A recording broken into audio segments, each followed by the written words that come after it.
And we are recording. I got it on hold, so we are good. Yes, that is exactly what we're going to be talking about today. We are going to be looking at what does it mean to be made in the image of God. Made in the image of God. Okay? So let's look at our verse, though, before we get too far into that. In chapter 1, starting again in verse 26, and it says, "And God said, Let us make man in our image, after our likeness, and let them have dominion over the fish of the sea, and over the fowl of the air, and over the cattle, and over all the earth, and over every creeping thing that creepeth upon the earth." Alright, so we last time looked at, and I'm saying this for the sake of the people listening on the recorder, but we looked at last time again that we saw the council of deity, and God having somewhat of a council among himself in terms of the creation of man. He said, "Let us make man in our image," and we saw that as God communing among himself in the form of a Trinity. And so now we're going to look at the decision to make man, and we call this the crowning of man. Okay, so the council of deity and the crowning of dominion. And of course that crowning of dominion is that he's going to make a man, and that man will be made in his image. Okay, so it says here clearly that God made man in his own image. So what is the image that he's referring to? And there's really a lot of beliefs when it comes to what the image of God is. In fact, you could probably pick up 50 commentaries. And in those 50 commentaries, you'll probably have about 30 to 40 different explanations of what being made in God's image is. Now, I tell you what, I am very, very, very, very, very confident in my view of what being made in God's image is. Not only that, let me just state it this way. I believe that these two verses, 26 and 27, are absolutely essential in understanding the Bible. These are not just passing verses. I believe that with a clear understanding of these verses, you really unlock the main emphasis of the New Testament. And really, more than anything, God's redemptive plan in restoring man back to God's intended purpose for him all centers around a right understanding of being made in God's image. In fact, I believe that I could spend the next 45 minutes trying to tell you just how important it is and leave giving you an understatement of his importance. So that's how I feel about these two verses. I very strongly believe that it's crucial to have a right understanding of what it means to be made in God's image. Could I have sold that any better? I wish I could, because I would keep trying to sell it if I could. Alright, so what does it mean to be made in God's image? Well, here's a few things that people say. Well, most people will say that it has to do in some way of us being made in God's attributes. You know, God has certain attributes that we have, and so since we possess these attributes in some way, then in that relationship we are made in His likeness. Now, before we get to that, just let me clarify this real quick, though. It says that He's made in His image and likeness. Okay, so is there a difference between being made in God's image and being made in God's likeness? There's not. There's not. This is a literary device that's used all the time in Hebrew literature. Okay, and it's what we call pleonasm. Everyone knows what pleonasm is? Anyone know what pleonasm is? Okay, so pleonasm is when you use redundant terms for emphasis. Okay, it's used also, if you look in chapter 2 and verse 3, it says, "And God blessed the seventh day and sanctified it, because in it He had rested from all His work which God created and made." Created and made is also a pleonasm. In other words, it means the exact same thing. It says that God made man, it says God created man. They're used interchangeably. Okay? So these terms are interchangeable terms, and they're given there to emphasize the importance of the act. Okay? So when we look at it, we need to pay attention to it. These redundant terms are purposeful to get us to go, wow, okay, this is something that we really need to focus on. Okay, does that everybody make sense with that? Okay. Okay, so being made in God's image. They'll say that it has to do with us being in some way made in God's attributes. So number one, they'll say that God is a rational being, and we are rational people. So in that way, we are made in God's image because we have rationale and logic, okay? And they'll measure us up against like the animals and the plants that don't have rationale or logic, right? But here's the problem with that, is I truly believe that this dominion... Oh, come on. Don't be sorry. Hey,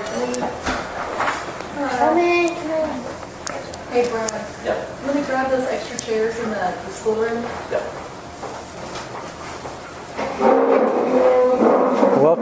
Welcome. Darian was saving seats just for you two guys. You see that? All right. So what we're doing, we're talking about what it means to be made in God's image. Okay, so there's all kinds of views on what it means to be made in God's image. I've already sold the group on how essentially important it is to have a right interpretation of what it means to be made in God's image. I believe that it's crucial for understanding the Bible. Okay, so we're looking at what some people might say is being made in God's image, or what that means. Okay, so we're looking at the fact that man is a rational being just like God is a rational being. Okay, but when we start to develop a idea of what it means to be made in God's image, we must understand that this being made in God's image is unique only to mankind. Okay, unique. It is nothing else in the universe is ever described as being made in God's image. Only man is. And it's talked about numerous of times throughout the Bible, okay? In various different ways. Numerous of times talked about God making man in His image, okay? And it's always contribute to man only, okay? So, if we're going to develop a right understanding of being made in God's image, then it can only be uniquely related to man, okay? So, is there any other being that God ever created in time that has a rational or a logic mind? No. You would all be wrong. Then He made woman. Well, no, woman's mankind. Rational and logic. Ooh, I'm going to leave that alone. You can't think of another being that God created that has angels. Do they have rationale and logic? Well, absolutely they do. Yeah, they commune with man. They use the same rationale that we do. Right? So, were angels made in God's image? Be hard-pressed to find that theologically. Alright? So we have to be careful with that. Okay, another thing that people say is that man was made a relational being. Just like God has the capacity for relationships. And man has the capacity for relationships. So in that regard, we're made in the image and likeness of God. And what's the problem with that? Animals have the capacity for a relationship, right? They, in a sense, they also have a capacity for rational logic, to be clear. Now, not to the same degree that man does. There's no doubt about that. But angels would. I mean, we'd have to agree that they have the same capacity for rational logic as we do, if not more. Dogs are relational beings. I don't think anyone would doubt that, right? But they don't understand the complexity of relationships like we do. But that might then go back to a rational or logic mind. But angels, when it comes to relationship, would be on the same par that man was. Anyone doubt that? All right. Okay, so there's a rational being, relationship. The other one is that, number 3, is that man is made with a moral recognition, okay? Which clearly would distinguish us from animals. There's no doubt about that, right? So I had to beat my dog to get my dog to not get into the trash. And I love my dog, and I try to honor the proverb that tells us to care for our animals, but when it gets into my trash, it gets a beating, right? Because I don't want it to continue to do that behavior. But at no time will my dog go, you know what? My master does not want me to get into that trash. And I love my master, so I repent of this ungodly behavior. Does that ever do any of that?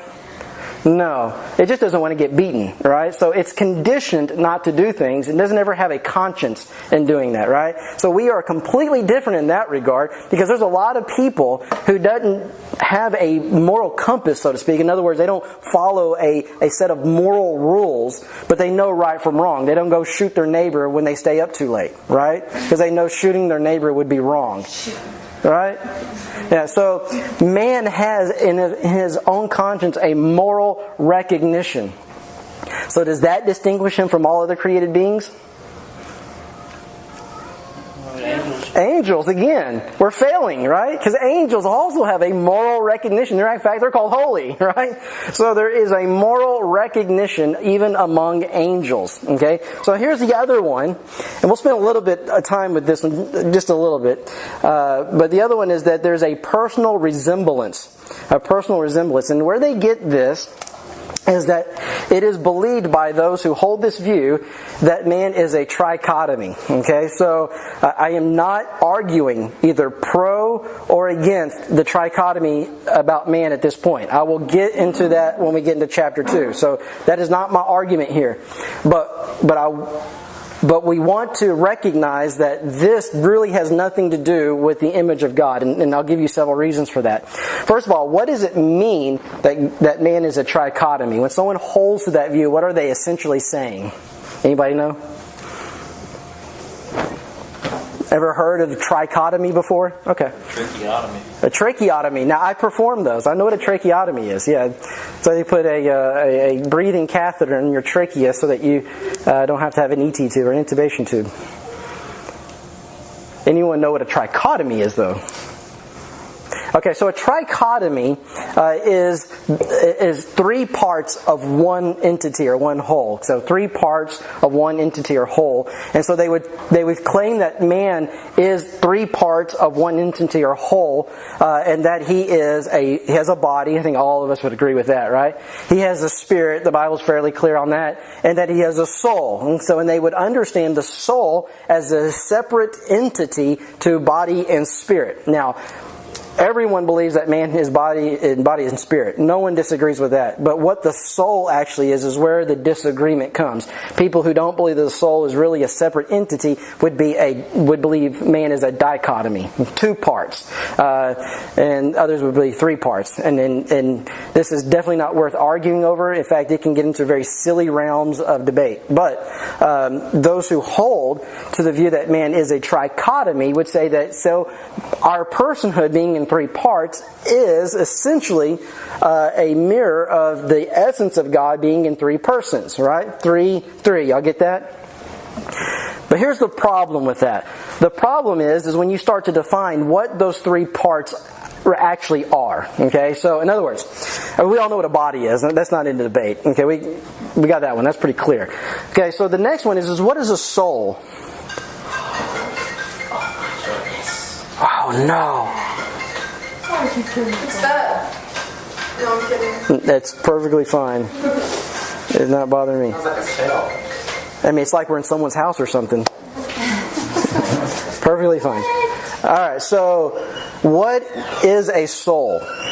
When we say a person's soul, what are we referring to? An eternal essence. Okay, he says an eternal essence. Okay? Essence of his being. An essence of his being. Okay, and how would that distinguish from spirit then?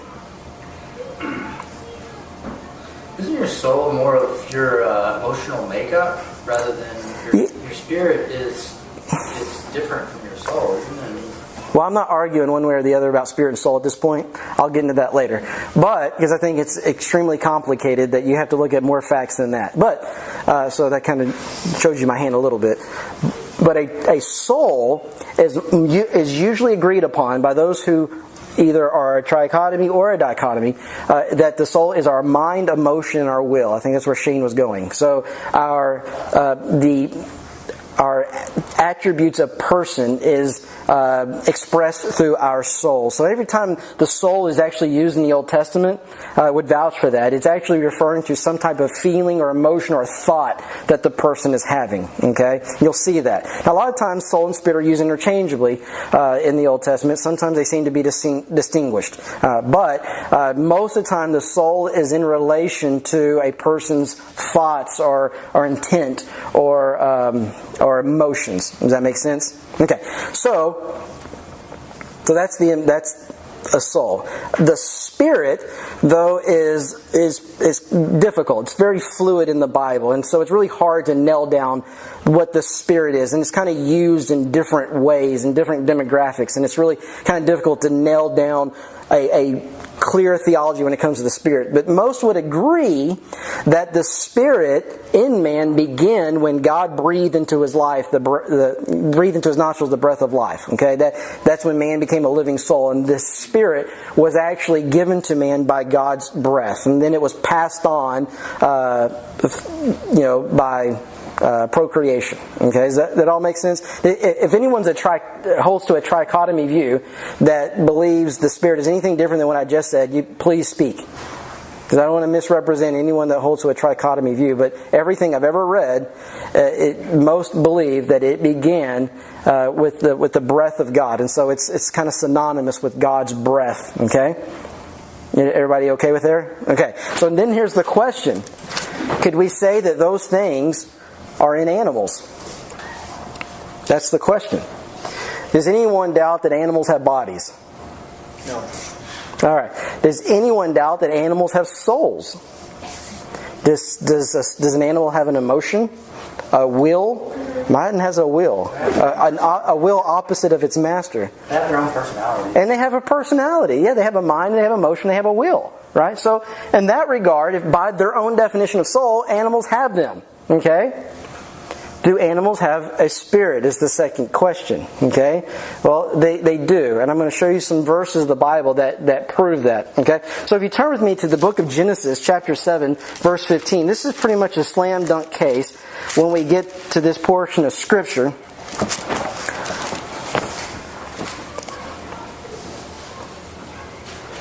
So you know the story. This is the flood. God was very angry with some people living on the earth. He told Noah to build an ark, and he was going to wipe out anyone who doesn't get on the ark. Right? Y'all know the story.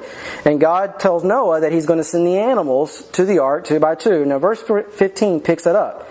It says, and they went, talking about the animals, in unto Noah into the ark, 2 and 2 of all flesh, wherein is the what? Breath of life. That word there, breath there, is the Hebrew word ruach.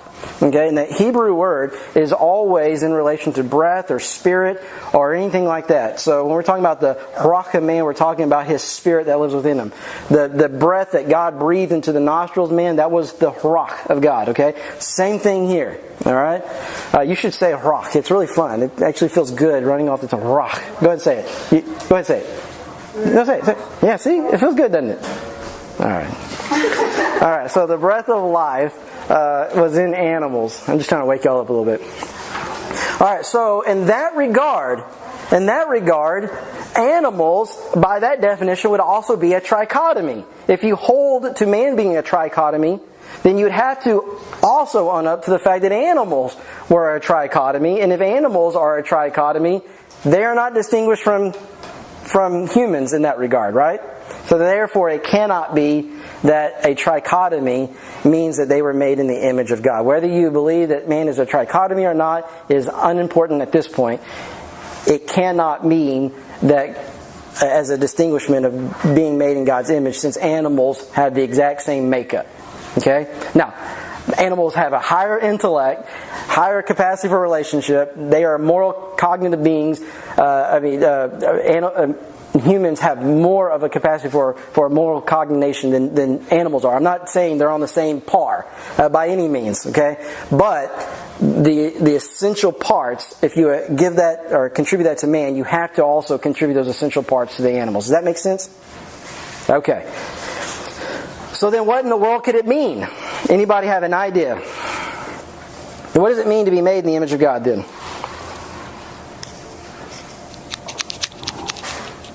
That was my original question.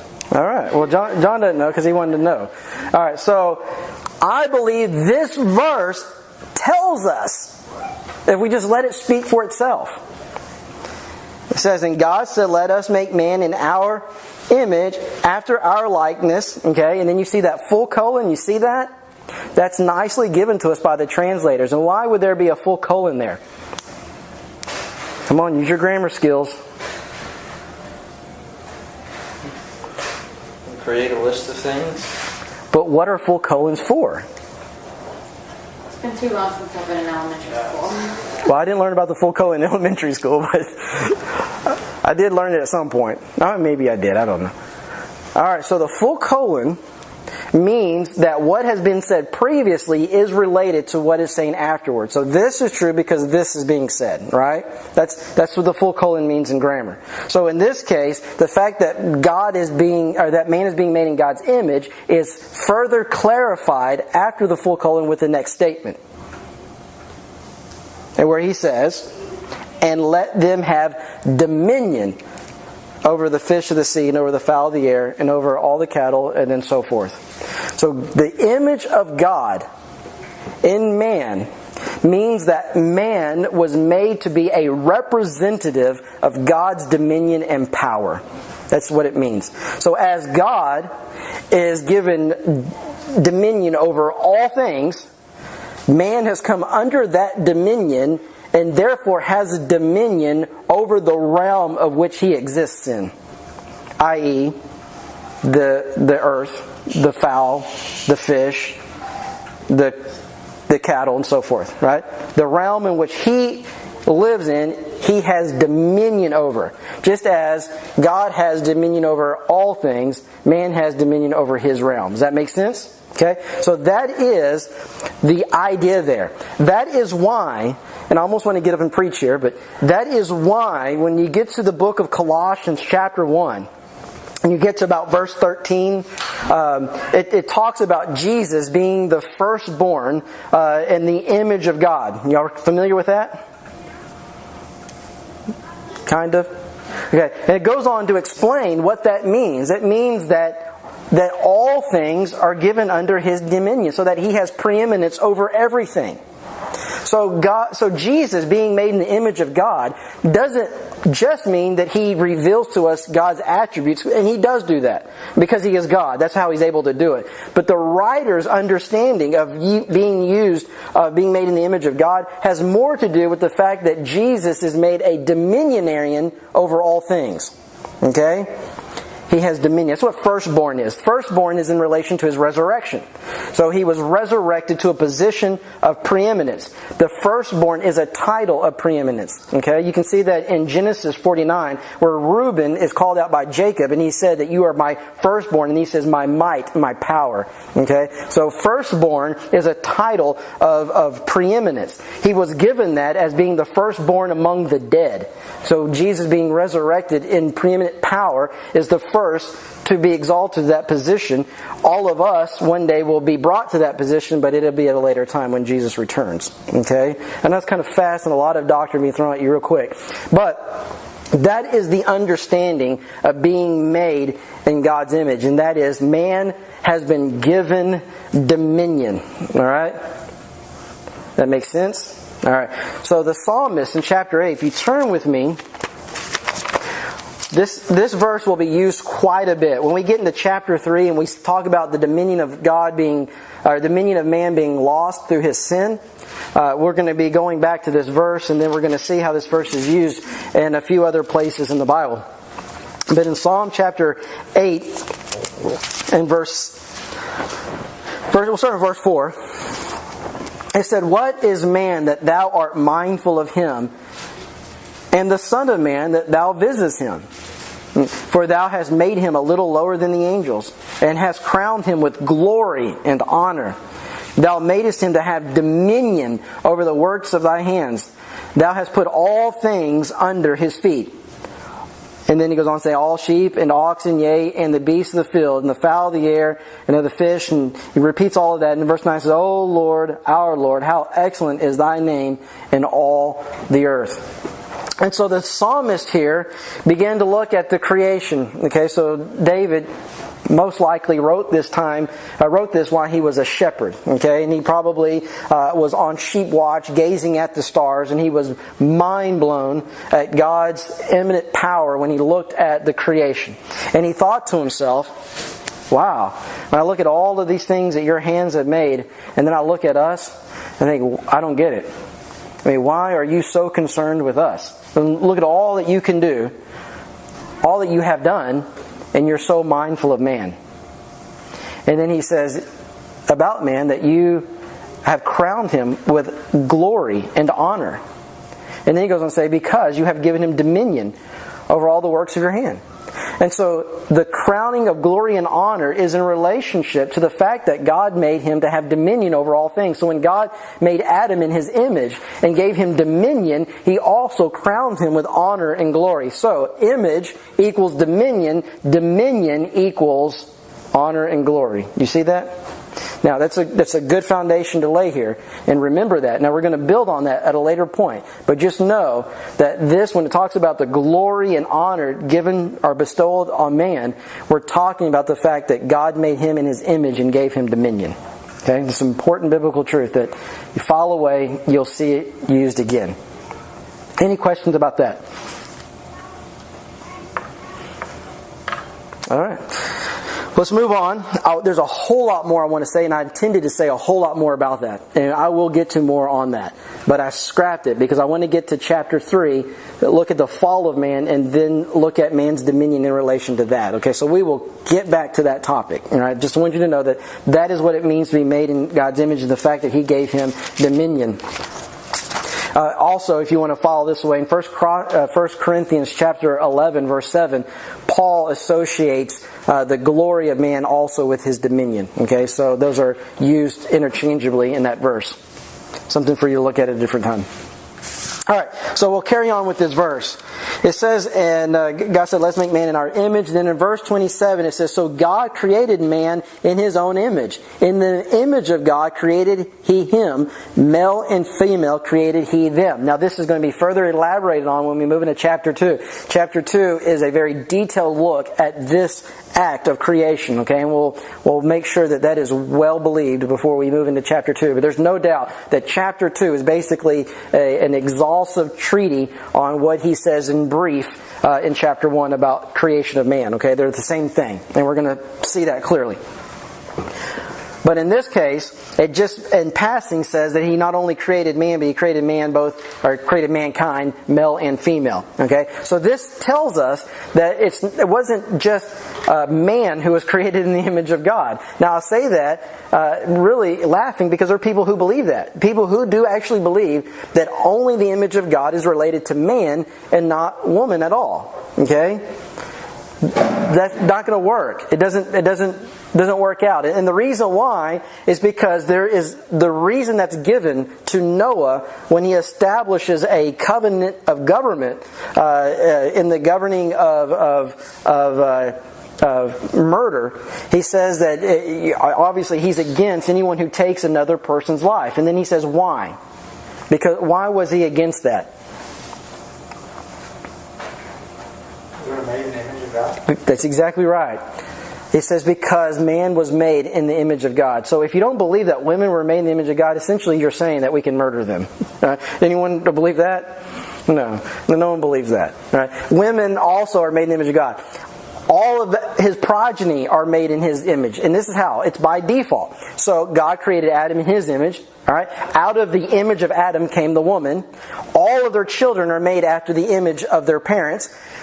And thus, God's image is being passed down to all generations throughout all time. Okay. So all of us are part of that. Now, dominion, and we're going to get more into this. Dominion has to do with coming under dominion. Okay, and I'll give you a good example of that. You remember in Luke chapter 7, where Jesus is was talking to the centurion. Remember, and he has a servant who's sick, right?